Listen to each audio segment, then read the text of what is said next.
Zona do Euro. Apresentação: Paulo Nunes. Olá, gente, boa tarde. Estamos começando mais uma edição do Zona do Euro, episódio 137. Para você que está nos acompanhando aqui na Rádio Guaíba, você que nos acompanha tanto no FM, no 101.3, pelo aplicativo da Guaíba ou então através do Spotify, né, no Guaíba Esporte. Hoje, o Zona do Euro é dedicado aos campeões. A edição 137 do Zona do Euro vai falar dos campeões. Todos os campeões nacionais que já foram confirmados na Europa. E também como estão aquelas ligas que ainda não tiveram seus campeões conhecidos. Também vamos falar sobre os campeões europeus, os 3 times que conquistaram os títulos, os principais títulos do velho continente. E uma matéria especial sobre um time que terminou a temporada invicto, mas não foi campeão nacional. Tudo isso nós vamos abordar a partir de agora no episódio 137 do Zona do Euro, que está no ar.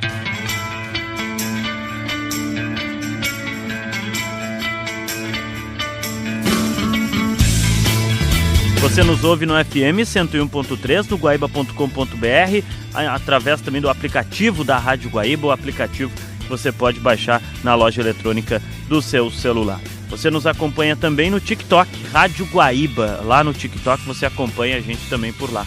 E também pode nos acompanhar através do Spotify. Guaíba Esporte no Spotify para você nos acompanhar. Episódio 137, especialmente neste domingo, o episódio do Zona do Euro por conta da programação especial que tivemos no sábado aqui na Guaíba. Para quem está nos acompanhando no Spotify, a qualquer momento. Eu sou o Paulo Nunes, a produção do Maurício Souza e também da Ana Carolina Nazário, a mesa de áudio do Rafael Baldez, a edição é do Guilherme Silva e do Rafael Baldez, a coordenação de esportes do Rafael Sequim, a gerência de jornalismo e esporte do Rafael Sequim e a direção geral de Claudinei Girotti. Vamos lá então, vamos começar o episódio 137 do Zona do Euro, falando sobre os campeões pela Europa. Bom, as principais ligas da Europa já conheceram seus campeões, né? Começando pela Espanha, com o título do Barcelona, 28º título espanhol do Barcelona, agora está a 8 conquistas de igualar o Real Madrid, que é o maior campeão nacional na Espanha. Destaque, né, na La Liga para o Barcelona, liderado principalmente pelo Rafinha, brasileiro de grande destaque nessa equipe do Barcelona, do técnico alemão, o Hans Flick. O campeonato espanhol, então, coroou o Barcelona como campeão nacional, 28º título nacional do Barcelona. Além da La Liga, o Barcelona também venceu a Copa do Rei e a Supercopa da Espanha, ou seja, faturou os 3 títulos da elite do futebol espanhol, a equipe do Barcelona. A La Liga, ele foi o campeão com a equipe do Real Madrid sendo vice-campeã. O Atlético de Madrid terminou em terceiro, o 4º lugar foi do Athletic Bilbao e a 5ª colocação da equipe do Villarreal. O Barcelona venceu a Copa do Rei na decisão derrotando o Real Madrid. E a Supercopa da Espanha, que é o torneio que é disputado ainda no final do verão, já início do inverno no calendário europeu, a Supercopa da Espanha em formato de semifinais que aconteceram nessa última edição na Arábia Saudita. E lá, também na decisão, o Real Madrid também foi derrotado pelo Barcelona. Portanto, o Barcelona foi campeão dos 3 torneios, com o Real Madrid sendo vice. Passando para a Inglaterra, na Premier League, tivemos a coroação do 20º título inglês da história do Liverpool. E agora, o Liverpool igualou o Manchester United como o maior campeão do país.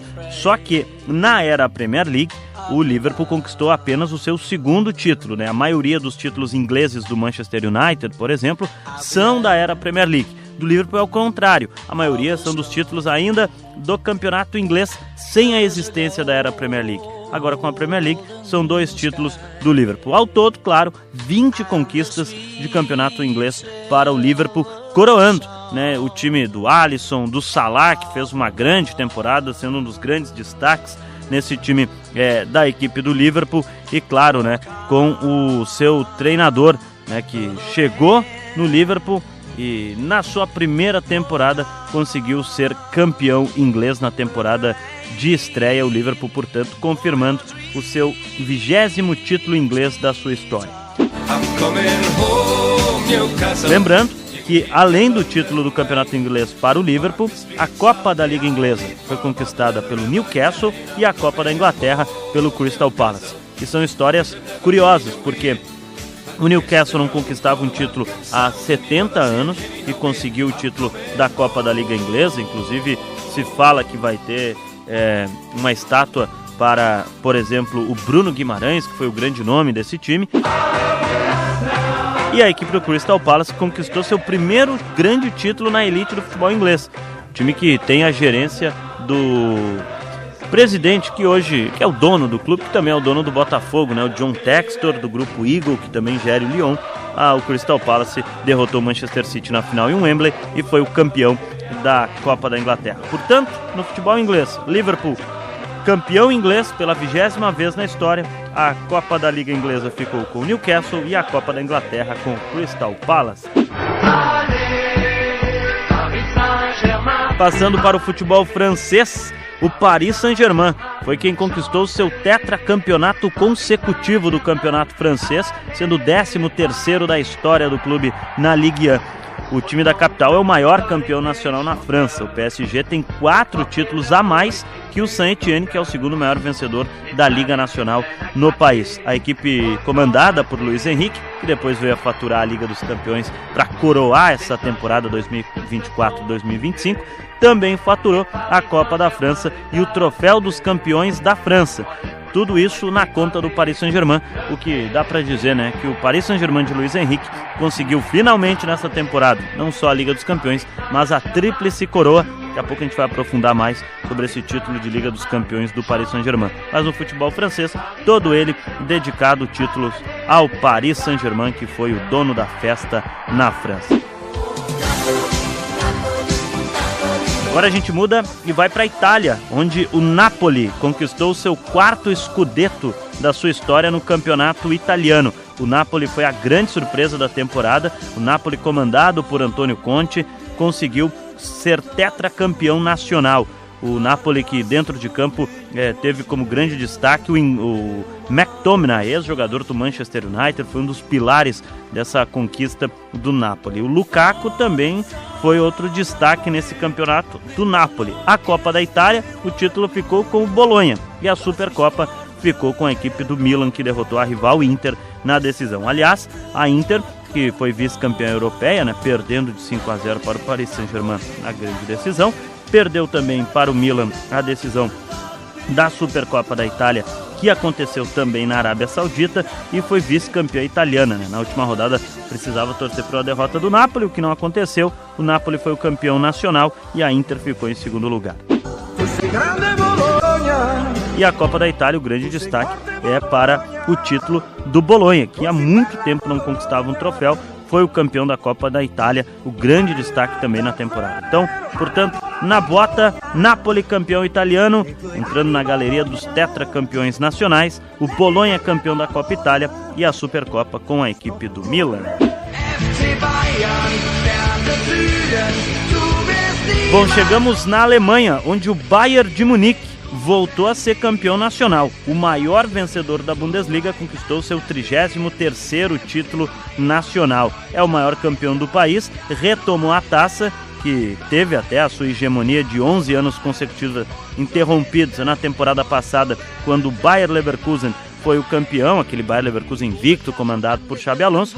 Agora, o Bayern de Munique coroando o Harry Kane, no seu primeiro título da sua história, né, de Harry Kane, a equipe do Bayern de Munique sendo campeão alemão. Inclusive, o Harry Kane foi o artilheiro da competição, pois marcou 26 gols durante o campeonato alemão.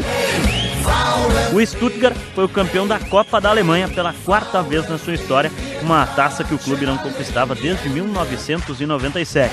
Portanto, na Alemanha, Bayern de Munique campeão da Bundesliga e o Stuttgart campeão da Copa da Alemanha.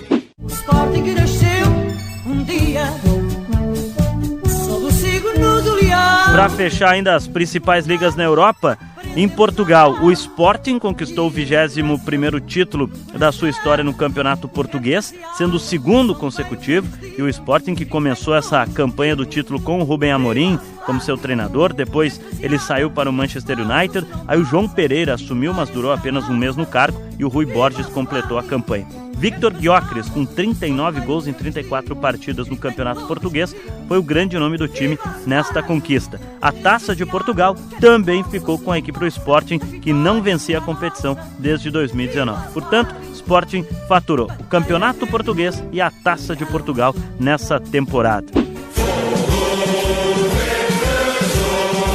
Na Holanda, o PSV conquistou seu 26º título do campeonato holandês, diminuindo a diferença para o maior campeão do país, que é o Ajax, que soma 36 conquistas. O PSV sagrou-se bicampeão nacional com a diferença de 1 ponto. Na reta final do campeonato foi quando a equipe do PSV conseguiu passar à frente do Ajax na pontuação e administrar até a reta final. Foi emoção até a última rodada, mas o PSV Eindhoven foi o campeão holandês da temporada. Já o surpreendente Go Ahead Eagles conquistou o título inédito da Copa da Holanda, encerrando um jejum no clube que durava 92 anos. Portanto, na Holanda, a grande surpresa é o título do Go Ahead Eagles conquistando a Copa da Holanda, o que dá direito ao clube jogar uma competição europeia na próxima temporada. E para fechar essa primeira parte dos campeões, na Turquia, festa do Galatasaray, que com apenas uma derrota na campanha faturou o tricampeonato turco, somando seu 25º título na história. O Galatasaray é o maior campeão do país. A Copa da Turquia também ficou com a equipe do Galatasaray, que conquistou o torneio. Portanto, na Turquia, o Galatasaray foi quem arrematou as conquistas dos campeonatos na elite.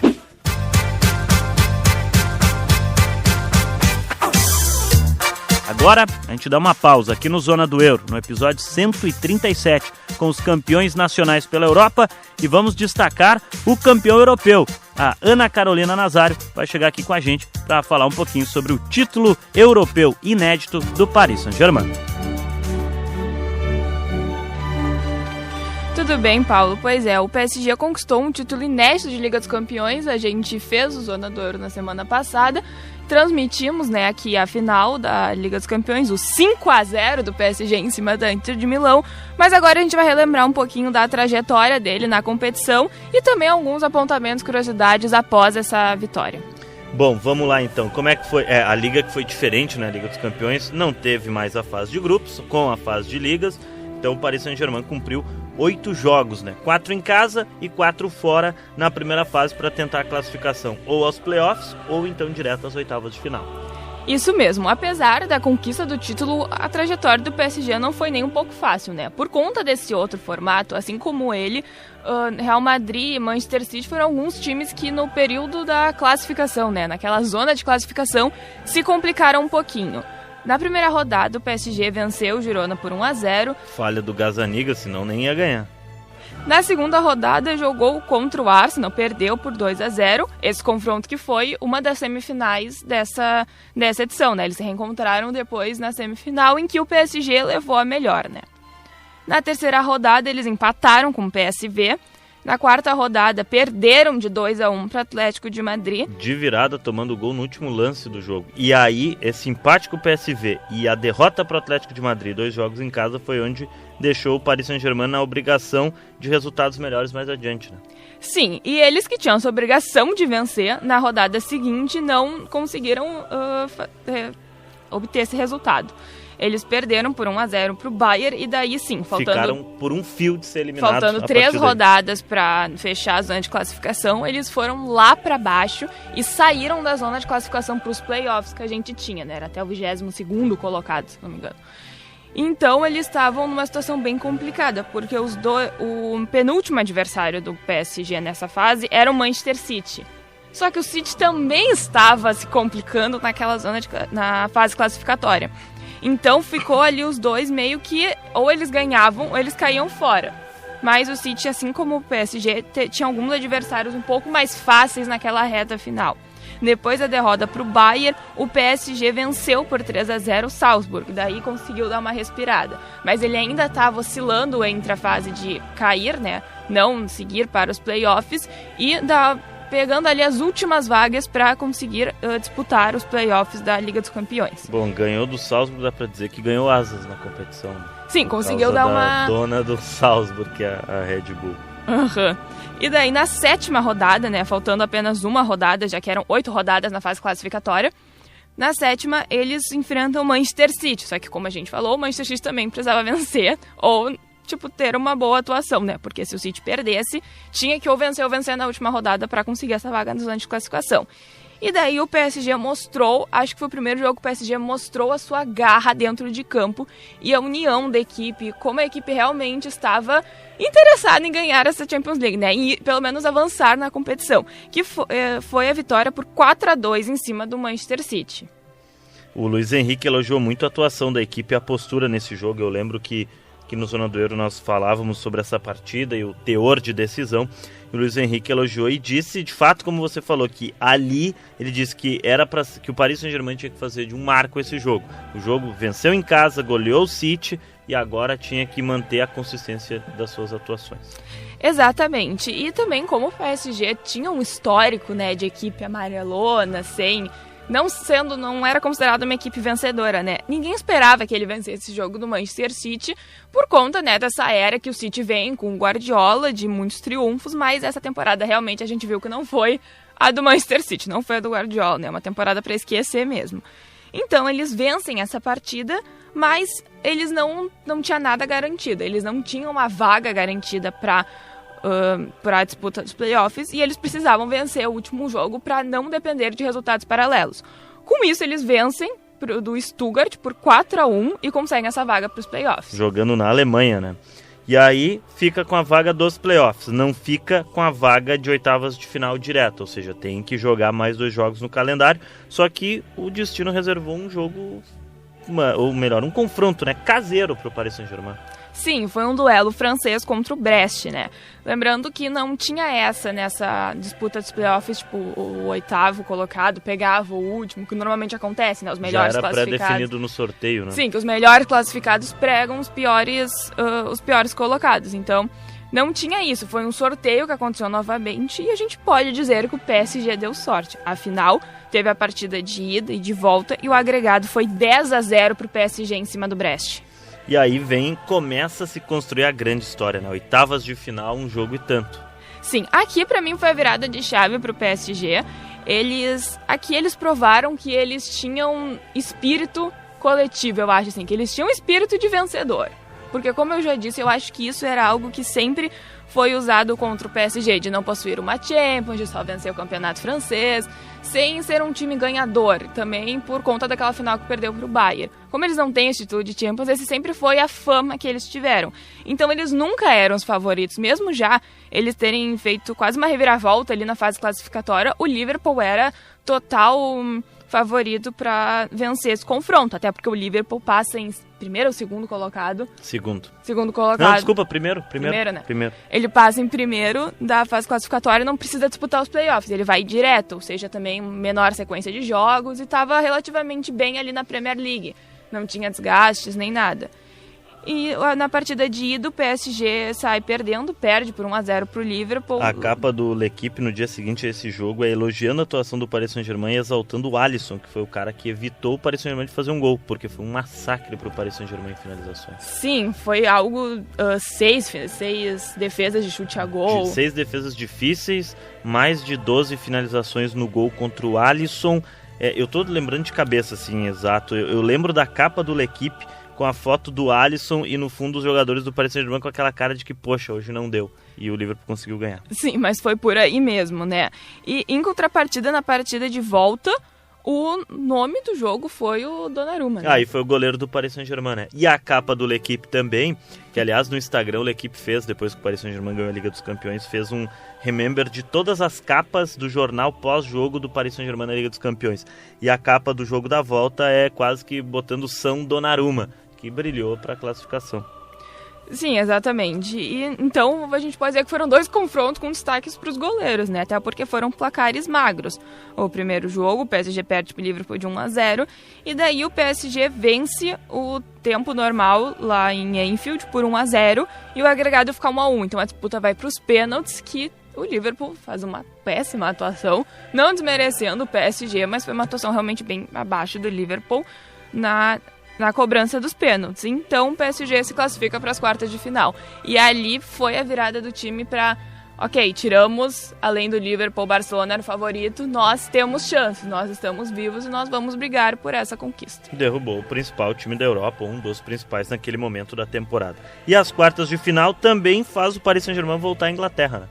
Eu me arrisco a dizer que os jogos contra o Aston Villa foram as partidas mais difíceis para o PSG nessa etapa final. Porque, apesar do jogo do Liverpool ter sido um jogo bem parelho, assim, meio, que a gente diz, meio truncado, assim, né, de um placar magro, contra o Aston Villa foi o contrário, né? A partida de ida, o PSG venceu por 3-1, só que a partida de volta, o Villa ganhou em tempo normal por 3-2. Só que não deu conta por conta do agregado, e o PSG no agregado foi com 5-4 e se classificou. Mas o Villa quase empatou o jogo ali no final e quase conseguiu levar para a prorrogação. E a semifinal, aquele reencontro lá da segunda rodada contra o Arsenal, né? Só que aí com 2 jogos, outro clima também. Sim, a gente viu um PSG muito mais estruturado em comparação ao Arsenal. Eu acho que o Arsenal sentiu um pouco essa semifinal e também vinha da corrida ali da Premier League, um calendário muito cheio, né? Mas aí a partida de ida, o PSG já vence por 1-0 e ele vai com essa vantagem para a partida de volta. Ganha em Londres, né, o primeiro jogo. Sim, e daí na sua casa ele vence por 2-1 o Arsenal e se classifica para a final da Champions League pela segunda vez na sua história. E aí a final foi uma festa, né? Porque eu acho que a atuação coletiva do Paris Saint-Germain na final foi premiar um time coletivo contra uma grande adversária que era a Inter de Milão, né? Exatamente, o PSG ele praticamente anulou a Inter. Não, acho que falta um pouco argumentos assim do lado da Inter, porque não é que eles tenham jogado mal, eu acho que eles não conseguiram jogar. O PSG anulou, assim, não tem outra palavra que define pra mim que foi essa final. Coletivamente o PSG funcionou super bem, Doué fez uma partida absurda. Eleito o melhor jogador da final, né? Exatamente. 2 gols no jogo. Bom, tu tem vários, foram 3 jogadores diferentes que marcaram. O Désiré Doué faz 2, eu tô tentando lembrar de cabeça os gols. Tem o menino que sai do banco, faz o 5º, o Dembélé faz 1, se não me engano, o Kvaratskhelia faz outro. E o Doué faz 2. Então 4 jogadores. 4 jogadores. Numa final, tu ter 4 jogadores diferentes marcando é porque tem muita coisa funcionando ali dentro. A maior diferença de final da história da Liga dos Campeões, que é uma final por 5-0. Teve uma lá no passado que foi um 7-3 pro Real Madrid. Essa foi 5-0. Exato. E pelo lado da Inter, né, eles vêm de uma semifinal com o Barcelona, que as 2 partidas contra o Barcelona foram consideradas uma das melhores partidas de semifinais, né, o conjunto das 2. As melhores partidas semifinais da história da Champions League, foi ali por 1 gol de diferença que a Inter se classifica, do Barcelona, que era favorito, elimina e vai com uma baita de uma moral para a final, né? Mas a Inter, eu senti que ela lidou com o jogo com o Barcelona como se fosse a final. E se esqueceu que tinha a verdadeira final pelo caminho. Senti também a Inter um pouco cansada. Eu tenho minhas dúvidas se o Lautaro Martínez não estava machucado. 100% ainda. Jogando talvez com alguma lesão, com um resquício. Mas enfim, né? Não desmerecendo a grande partida que fez o PSG numa grande temporada. Luiz Henrique, eu acho que é o grande nome, né? Desse time. Total, assim. Treinador. O Luiz Henrique, ele impôs o que ele normalmente impõe nas equipes que ele trabalha, né? Ele sabia como vencer uma Liga dos Campeões, já que ele venceu com o Barcelona na temporada de 2014 para 2015, na época que ele comandou o Iniesta, trio MSN e outros craques que estavam naquele time do Barcelona, né?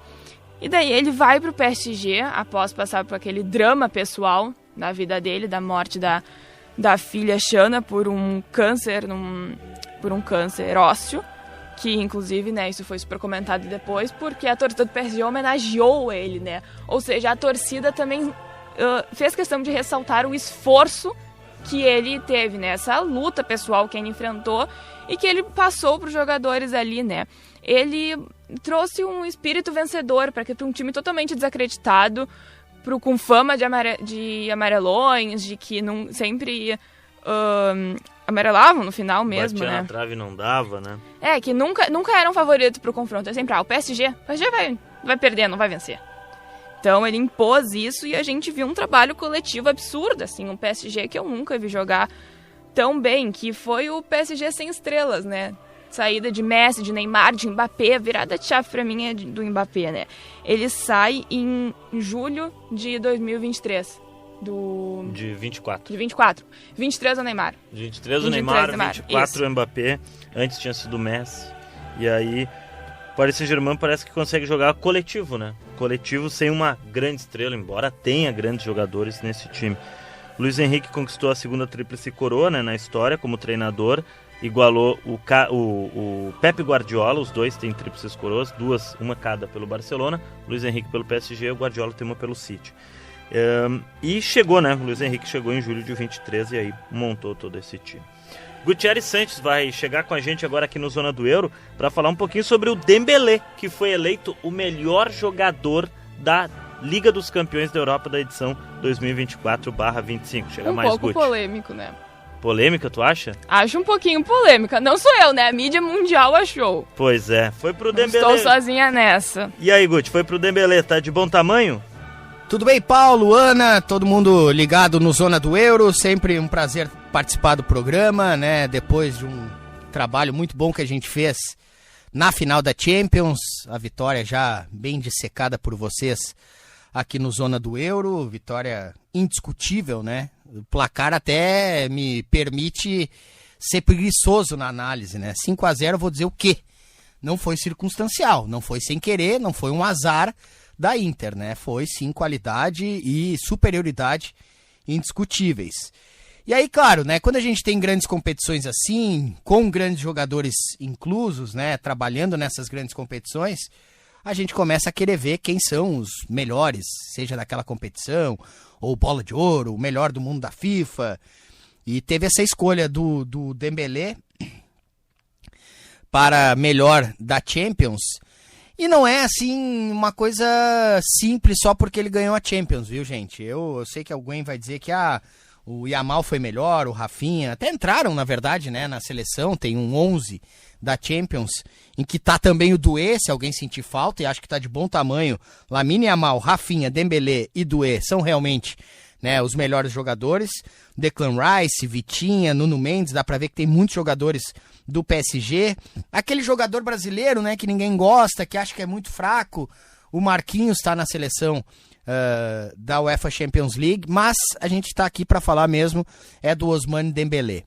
O cara simplesmente tem 15 participações para gol. A gente não pode também, né, ficar de orelhada, de longe, dizendo, mas o que esse Dembélé fez? Primeiro que ele já era para ter estourado. Eu acho ele um craque. Ele teve lesões, ele não se encontrou no Barcelona, mas ele retorna para a França, jogando agora no PSG. E simplesmente conquista um título que gerações e gerações e dinheiro foram colocados e utilizados para chegar nesse título de Champions. Então a gente nunca vai poder diminuir. Quem conquistou o título da Champions com o PSG, por mais que a grana seja abundante, é num clube que não tinha tradição nessa competição. Então essa coisa assim, não vou dizer que ganhar no Real Madrid é fácil. Nunca é fácil ganhar uma Champions League. Mas você tem um sabor especial ao ganhar com o PSG. E é o caso do Dembélé. Já tem 28 anos, repito, acho até que ele seria um cara para ter despontado entre os grandes jogadores do mundo há mais tempo. Mas agora ele se encontra, de repente, de cabeça, fisicamente, no trabalho com o Luiz Henrique, vivendo na França, quem sabe seja realmente o momento dele. Como eu falei, teve o Rafinha, teve o Yamal, teve o Doué. Mas o Dembélé, além de artilheiro, fez 8 gols, tem 5 assistências. Deu passe, inclusive, para os gols na final, para o Kvaratskhelia também, para o gol do Doué. Participa da construção de um dos gols maravilhosamente, com um toque de calcanhar. Joga muita bola o Dembélé. Só faltou um gol na final, mas não tem o que tirar. E aí é aquela coisa, né? Um ataque francês que pode ter Dembélé, Mbappé, Doué, mais outros jogadores que aparecem também no futebol francês já faz a gente se assustar. Mas falando do Dembélé em si, ambidestro, joga com a esquerda, joga com a direita, bate escanteio com as duas pernas, chuta de longe, organiza, dribla, velocidade. Eu, sinceramente, sou até meio suspeito, porque eu sempre, vou até confessar aqui, me sentia um pouco frustrado de não ver o Dembélé materializar a capacidade e o talento que ele tem. Nessa Champions ele conseguiu. Não à toa, ao conseguir, veio o título do PSG. Então, assim, é um cara que não tem muito o que dizer, não discordo da UEFA, foi o melhor da Champions, sim. O Doué apareceu no final, o Barcola perdeu espaço, o Lamine Yamal, queira ou não queira, não levou o time dele para a final, o Lautaro é bom jogador, mas não conseguiu, nem no segundo jogo em que se esforçou e foi bem contra o Barcelona, mas principalmente na final, aparecer. Então, assim, a gente vai por eliminação. O cara que foi bem individualmente e que conquistou o título é o Dembélé. Então, só poderia ser ele. Aí agora eu vou abrir um espacinho, um parêntese, talvez para minha contradição. E vocês sabem, me conhecem, eu não abro mão do meu direito de ser contraditório. Que poderia ter sido dado a um outro jogador desse PSG, que é muito bom time, né? Essa coisa de achar que não é um time de estrelas, isso aí é balela. Não é um time de estrelas afirmadas, mas todos com potenciais estrelas ou já são estrelas, que é o Vitinha. Eu acho o Vitinha um excelente jogador, não ficaria assustado se ele fosse colocado como o melhor jogador da Champions, mas é claro, né? Dembélé faz gols, dá assistências, né? Aparece mais, é um craque francês, então eu entendo. Se não fosse para ele, daria para o Vitinha, mas tá de bom tamanho, tá em excelentes mãos ou pés, aliás, pé esquerdo e pé direito, sabe jogar muito bem com os dois, com o Ousmane Dembélé. Agora é ver como ele vai também se comportar no Mundial, como vai ser daqui pra frente, seleção francesa, se ele pode de repente ser o melhor do mundo, né? Porque ser melhor da Champions em que você é campeão já te credencia sim para aparecer na disputa de melhor do mundo, mas não acho injusto, não acho injusto. Acho que tá em boas mãos, sou fã do Dembélé, ainda que tardiamente, aos 28 anos, ele tá tendo o reconhecimento merecido. Abraço, Paulo, Ana, todo mundo ligado no Zona do Euro e até o próximo.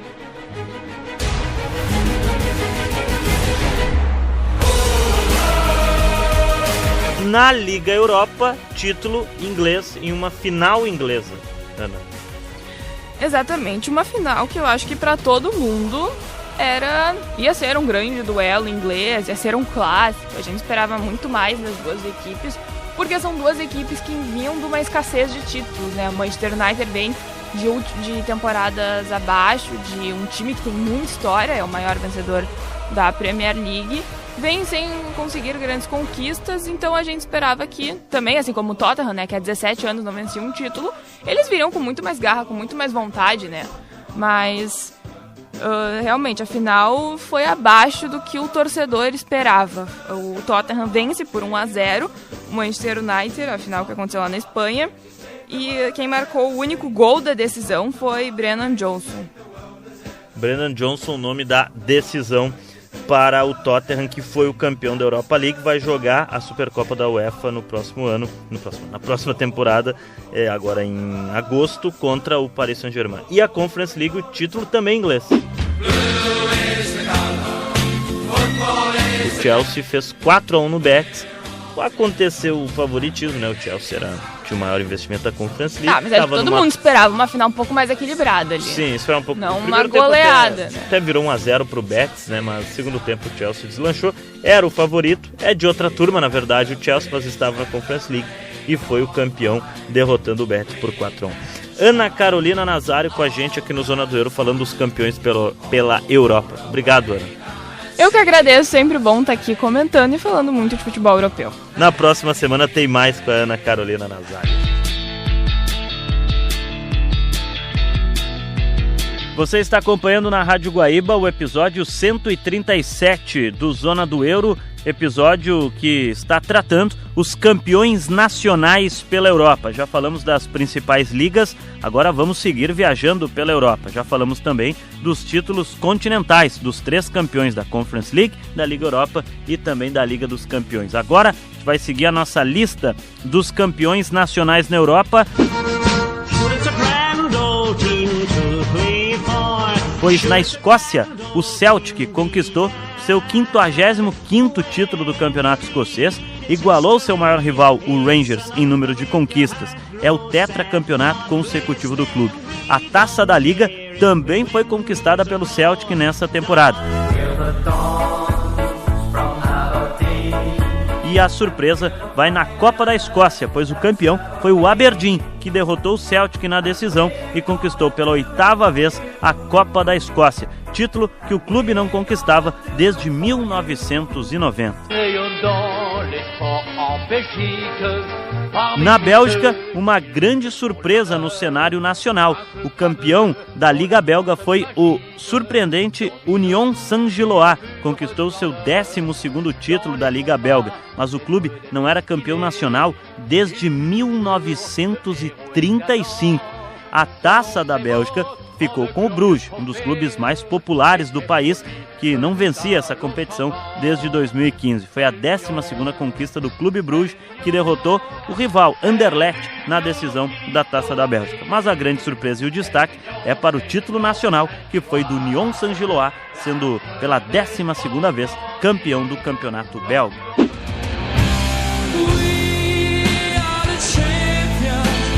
Outra surpresa veio na Rússia, o título inédito do Krasnodar, título inédito no campeonato russo. Quebrou uma sequência de hexa, ou no caso de 7 títulos do Zenit. A Taça da Rússia ficou com o CSKA de Moscou, que conquistou a competição pela 9ª vez. Mas o que chama atenção é o título russo do campeonato nacional do Krasnodar, que quebrou a hegemonia do Zenit e se sagrou pela primeira vez campeão nacional. Na Suíça, o Basel encerrou seu jejum de títulos nacionais e voltou a ser campeão da Liga Suíça. O clube não vencia o campeonato nacional desde 2017. O título foi a 21ª conquista da história do Basel. O clube também conquistou a Copa da Suíça, que marcou seu 13º título. Destaque nessa equipe do Basel para o experiente meia suíço Xherdan Shaqiri, que voltou ao clube nessa temporada e participou de forma efetiva das 2 conquistas da equipe.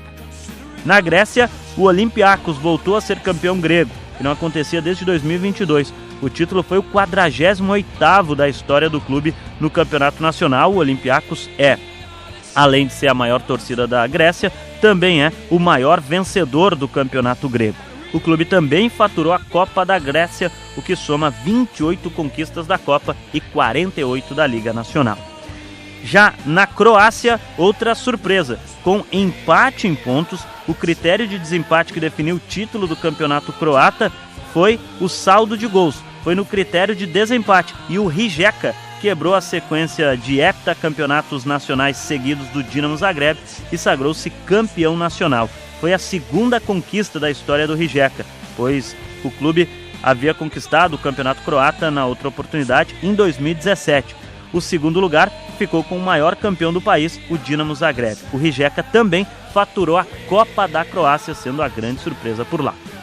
Na Sérvia, o Estrela Vermelha conquistou seu 11º título do campeonato sérvio. Mas aí, quando se trata de Estrela Vermelha, a gente precisa explicar alguns detalhes. O Estrela Vermelha, inclusive, é o único clube na história do planeta que é campeão nacional por 3 países diferentes. Pois o Estrela Vermelha conquistou a Liga da Iugoslávia, conquistou a Liga quando o país se chamava Sérvia e Montenegro, e depois da separação com Montenegro, o Estrela Vermelha é campeão sérvio. Portanto, 3 países diferentes, o Estrela Vermelha é campeão nacional. E nesta temporada, o clube conquistou o seu 11º título do campeonato sérvio, mas soma-se a 22 ligas da Iugoslávia e também 2 ligas da Sérvia e Montenegro.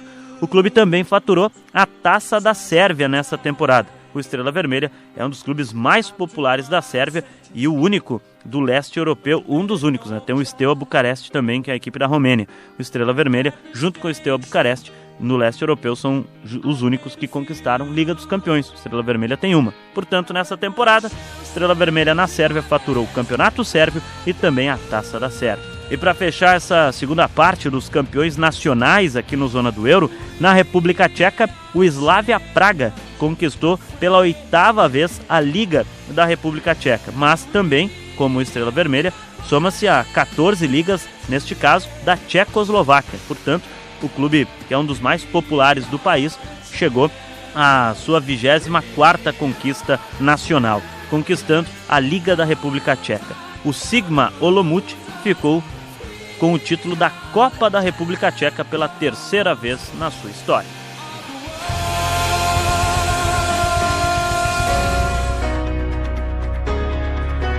Agora, no Zona do Euro, no episódio 137, episódio especial para os campeões pela Europa, tanto os campeões nacionais quanto os campeões europeus, a gente dá uma pausa para histórias curiosas com o Maurício Souza, pois agora você vai conferir no material especial do nosso colega Maurício Souza, conhecer os casos dos times que terminaram a temporada de forma invicta, mas não foram campeões de suas ligas nacionais.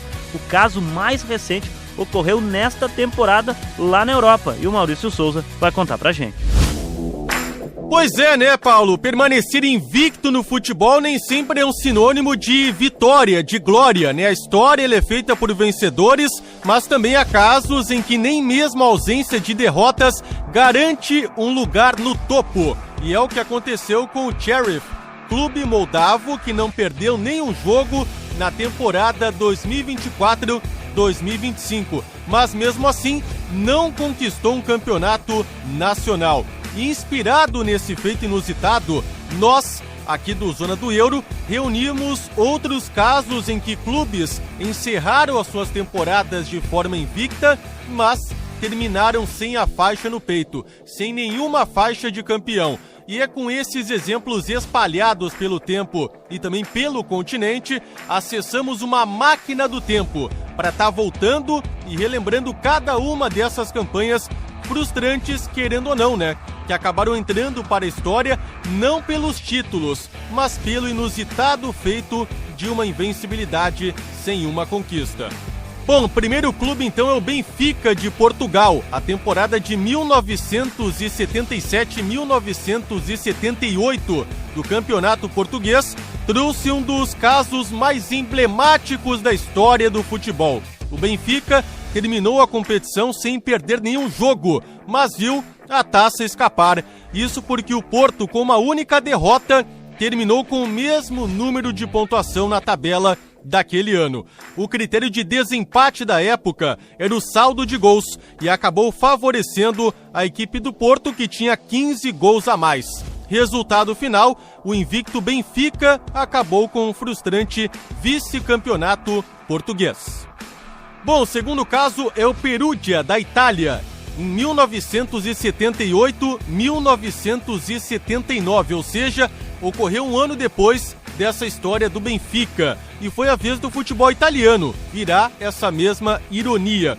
O Perugia, naquele ano, não perdeu nenhum dos seus 30 jogos disputados, mas empatou 19 vezes naquela temporada. É um número até então altíssimo. E apesar dessa consistência, os Grifoni não conseguiram acompanhar o aproveitamento do Milan, que mesmo com 3 derrotas naquele ano, somou mais vitórias e acabou levantando a taça no final daquela temporada. O Perugia terminou a temporada invicto, mas com a segunda posição. Bom, nosso terceiro caso é o Galatasaray da Turquia, em 1985-1986, passando por esse drama até então semelhante. O clube de Istambul somou 20 vitórias, 16 empates naquele ano, mantendo uma campanha invicta. Ainda assim, viu a taça ficar para o Besiktas, que mesmo tendo 2 derrotas, superou o Galatasaray no saldo de gols, com 7 a mais, e conquistou o 5º título nacional. Os leões ficaram a ver navios. Bom, nosso quarto exemplo negativo aqui é o Estrela Vermelha da Sérvia na temporada de 2007 e em 2008. Portanto, já adentrando no século XXI, a Estrela Vermelha foi o protagonista de mais uma invencibilidade amarga. Foram 33 jogos sem derrotas, mas os 12 empates acabaram custando caro naquele ano. A equipe com uma campanha mais eficiente, aqui eu cito o Partizan, somou 80 pontos contra 75 do rival e acabou ficando com a faixa no peito. A frustração do Estrela foi ainda maior, porque esse revés marcou o início de um longo jejum de títulos que só foi ser encerrado em 2013, temporada 2014. Bom, aqui vai uma menção honrosa, já nos anos seguintes, né, mas a gente sai do continente da Europa e agora aborda o Oriente Médio, o Al Ahly da Arábia Saudita, na temporada de 2014 e 2015. No futebol asiático, né, o fenômeno também acabou aparecendo, portanto, terminou o campeonato saudita invicto, com 17 vitórias e 9 empates. Só que, no entanto, o Al Nassr, mesmo com 2 derrotas naquele ano, teve melhor aproveitamento e somou 4 pontos a mais, conquistando o título. Para o Al Ahly naquele ano, que buscava o seu 3º troféu nacional, restou apenas o sentimento amargo de frustração. Bom, agora o último, sexto aqui é o Sheriff Tiraspol da Moldávia, temporada atual, né? 2024, pegando também esse ano de 2025. Esse foi o caso mais recente e talvez seja até o mais curioso, porque ele aconteceu justamente nesse ano. O Sheriff, o maior campeão da Moldávia, dominou a fase inicial do campeonato com 11 vitórias e 13 empates. Só que, no entanto, na fase final, aí na hora em que os pontos são zerados, o time de Tiraspol voltou a tropeçar. Foram 5 vitórias e 5 empates nos 10 jogos decisivos da competição. Resultado esse, 20 pontos, um a menos que o Milsami Orey, que ficou na 5ª posição na fase inicial, aproveitou essa brecha, esse deslize e acabou ficando com a taça, o segundo da sua história. Uma verdadeira reviravolta para a equipe mais tradicional do país. Ou seja, Paulo, mesmo sem derrotas, essas equipes provaram que no futebol, regularidade e o critério certo no momento certo valem tanto quanto, ou quem sabe até mais, do que a invencibilidade. Afinal, como mostram esses casos, às vezes perder menos não significa ganhar mais.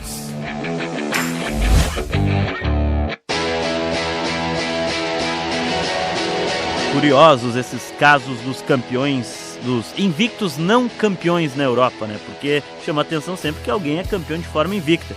Tivemos um nessa temporada na Europa, mas também tivemos, como o Maurício Souza nos explicou, o caso de um time que terminou a temporada de forma invicta, mas não foi campeão nacional. Agora, no episódio 137 do Zona do Euro aqui na Rádio Guaíba, vai seguir falando sobre os times campeões nacionais pelos seus países. Voltando àquela lista dos campeões, já passamos por 2 partes dela, agora vamos para a terceira.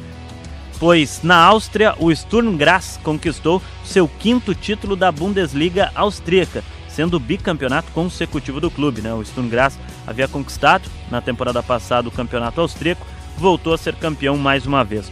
O Wolfsberger conquistou a Copa da Áustria de forma inédita, os 2 principais títulos do futebol austríaco. O que chama atenção aqui é que o Red Bull Salzburg, que é o grande e poderoso time recente no futebol austríaco, não conquistou nenhuma das 2 competições no cenário nacional. A gente vê também o hiato do Áustria Viena e também do Rapid Viena, que são clubes bastante populares. Lá na Áustria, o campeonato austríaco ficou pela 5ª vez na história com o Sturm Graz e a Copa da Áustria de forma inédita com o Wolfsberger. Na Eslováquia, o Slovan Bratislava deu sequência à sua hegemonia, que é uma das principais vigentes hoje na Europa. O clube conquistou pela 7ª vez consecutiva o campeonato da Eslováquia. É o seu 18º título na história. O Ružomberok conquistou pela 3ª vez a Copa da Eslováquia. Portanto, Slovan Bratislava campeão nacional e o Ružomberok campeão da Copa da Eslováquia. Já na Romênia, o Steaua Bucareste conquistou seu 28º título da Liga Nacional de forma histórica e também atingindo o bicampeonato consecutivo. O clube que já foi campeão europeu, e aí na parte anterior eu falei que o Estrela Vermelha no leste europeu era campeão de Champions junto com o Steaua Bucareste, tem essa curiosidade. O Steaua, que num período recente chegou a ficar quase 10 anos sem conquistar o título nacional da Romênia, agora se tornou bicampeão consecutivo. São 28 títulos nacionais ao todo na história do Steaua Bucareste. O Cluj, que é um dos clubes que vem surgindo como uma força dentro do cenário nacional na Romênia, ganhou pela 5ª vez na sua história a Copa da Romênia, título que o clube não conquistava desde 2016. Na Hungria, o Ferencváros conquistou o título nacional do Campeonato da Hungria pela 36ª vez na sua história, sendo de forma consecutiva heptacampeão, outra grande hegemonia vigente, que é a do Ferencváros no futebol da Hungria. Já a Copa da Hungria ficou com o surpreendente PASK, que conquistou pela 2ª vez consecutiva o título da Copa da Hungria. Portanto, Ferencváros campeão húngaro e o PASK campeão da Copa da Hungria.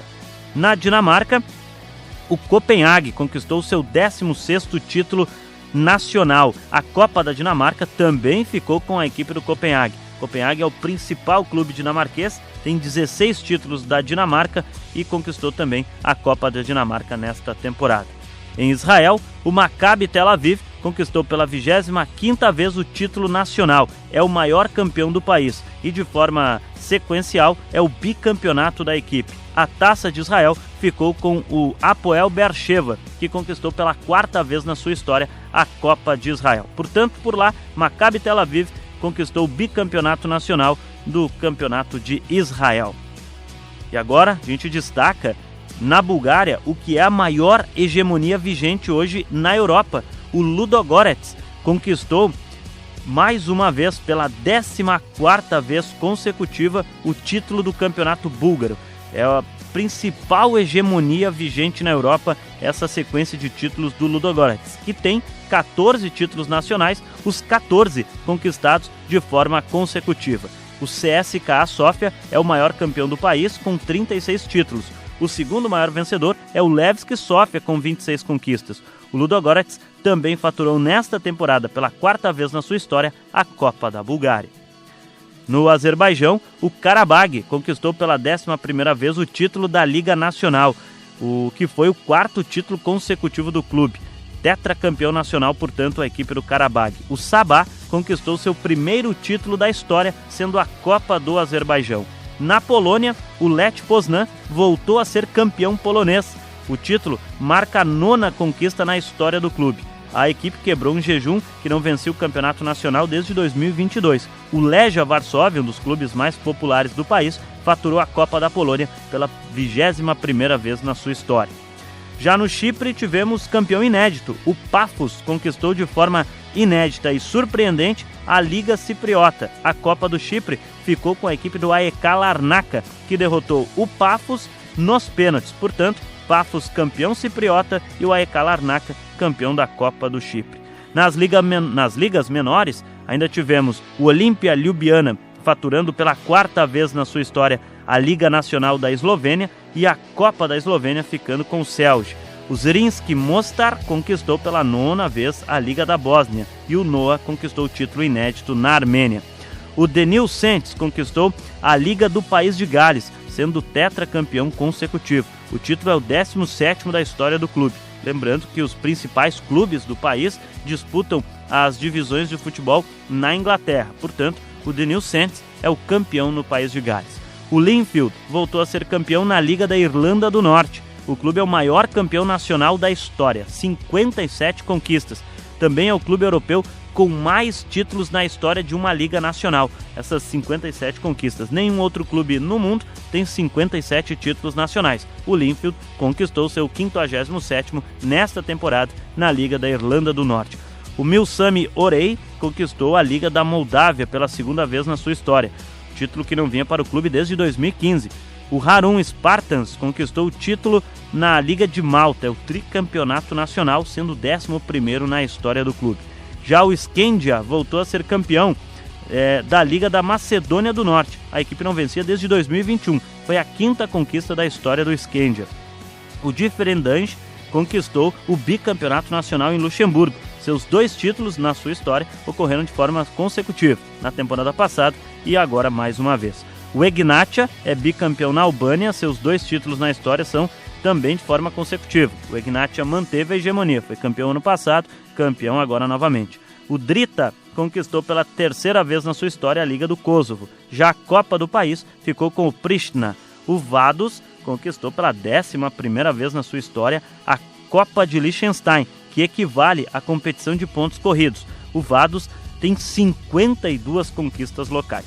O Bucnost conquistou a Liga de Montenegro nesta temporada, sendo a 7ª conquista do clube na história. O Virtus conquistou a Liga de San Marino pela 2ª vez consecutiva, também é a 2ª conquista da história do clube. O Kauno Žalgiris conquistou a Liga da Lituânia nesta temporada. E por fim, o Inter de Descaldes foi o campeão da Liga de Andorra. Portanto, aí estão todos os campeões nacionais na Europa. Velho continente que chegou ao fim com a sua temporada, a chamada 2024-2025, nesta última semana, e a gente passou a limpo, aqui no Zona do Euro, todos os campeões nacionais pela Europa.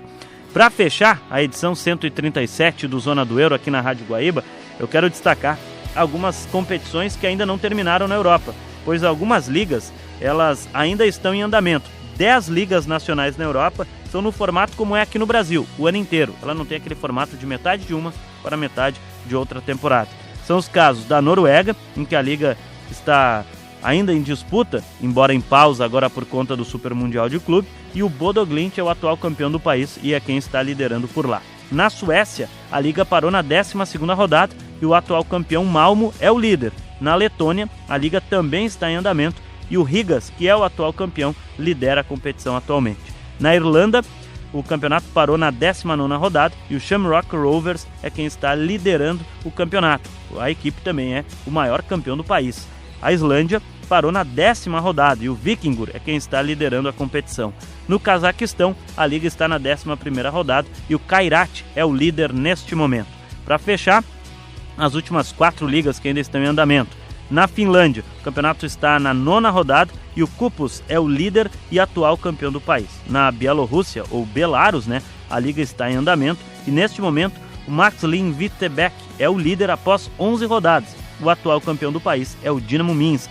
Na Geórgia, a liga está em disputa e atualmente na 18ª rodada o líder é o Iberia FC, que também é o atual campeão por lá. E na Letônia, a liga está em andamento, mas o atual campeão é que não está liderando. O Levadia é o atual campeão da Estônia, mas não é o líder neste momento. Bom, gente, vai ficando por aqui a edição 137 do Zona do Euro, a edição que abordou os campeões pela Europa. Falamos de todos os campeões nos países ao longo da Europa e também, claro, os campeões continentais. A gente volta na próxima semana no Zona do Euro, aqui na Rádio Guaíba, ou então a qualquer momento lá no Spotify, Guaíba Esporte. Agradeço a todos pela audiência. Obrigado. Tchau. Zona do Euro. Apresentação Paulo Nunes.